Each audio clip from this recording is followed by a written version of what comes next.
Hi there, my name is Nicholas Furio, and I'm excited to discuss my philosophy on education. The first question posed is, what do you see as the purpose of education in our society?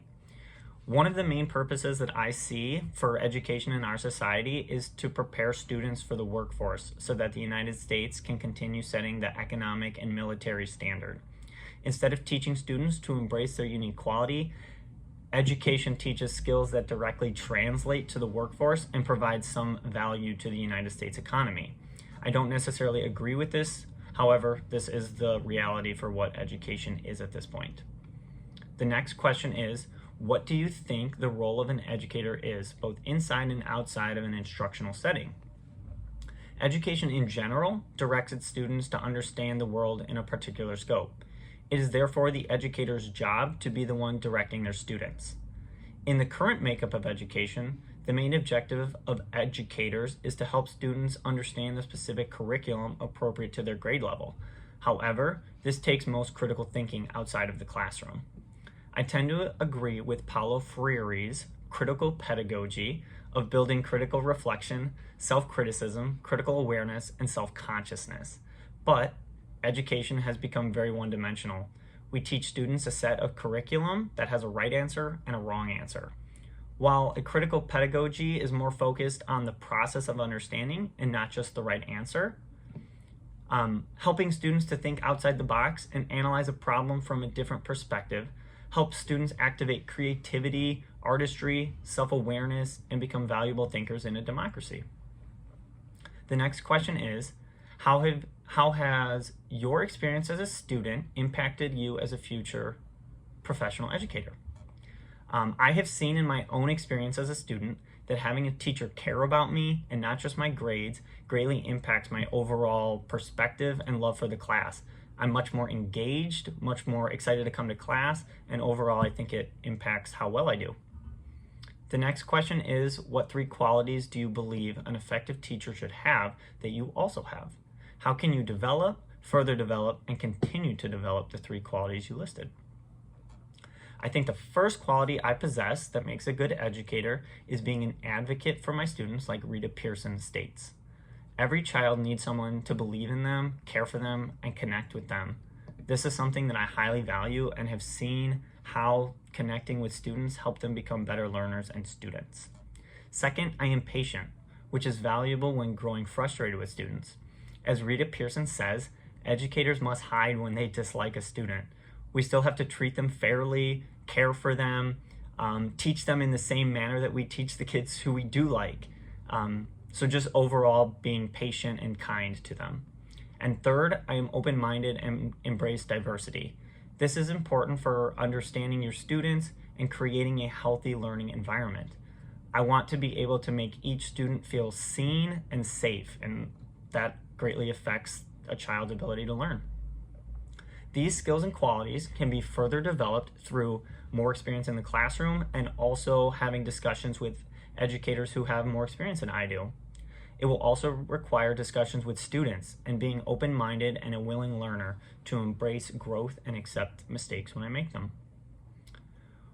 What is your purpose in wanting to be an educator? I am committed to social justice in education by providing equitable solutions for students, particularly in high poverty schools. There is a great need for high quality teachers committed to serving and educating students in underserved schools.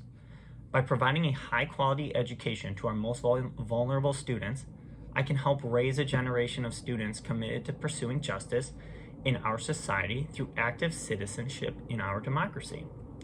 Quality education does not just mean graduating high school and pursuing higher education.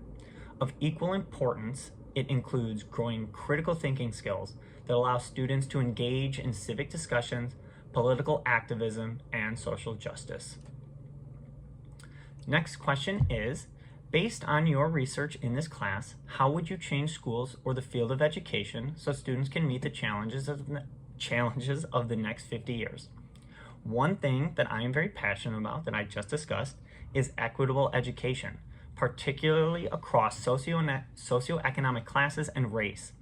I work in a Title I school with predominantly Black students, and I see the many challenges and struggles that they face in their day-to-day lives that affect their capabilities of learning and just their overall barriers.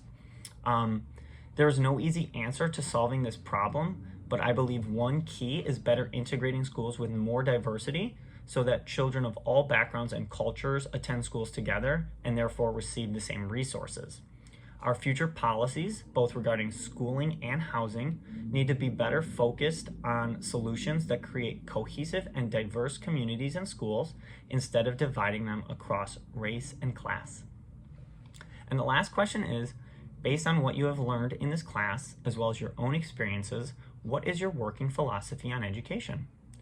After watching the video RSA Animate, Changing Education Paradigms, I believe that education can be much different than it currently is. It does not have to be so one-dimensional. It should better serve its students and allow each one to grow in a unique way. Along the same line of thinking, Paulo Freire's critical pedagogy believes that education should challenge thinkers to engage in critical thinking and self-reflection. I think ultimately my philosophy on teaching takes key elements from these two unique perspectives. Ultimately, I want to be an advocate for my students and help them fall in love with learning, whether that's learning to read, learning to play an instrument, learning to write poetry, or learning a mathematical equation. Every child has strengths and a unique set of things they are drawn to. I think by allowing kids to explore their passions and strengths, we can also challenge them to develop self-reflection and critical awareness skills that are valuable and will translate to being critical thinkers. I want education to foster creativity and help students find what they like and who they are while constantly challenging them to grow in a protected environment. Thank you.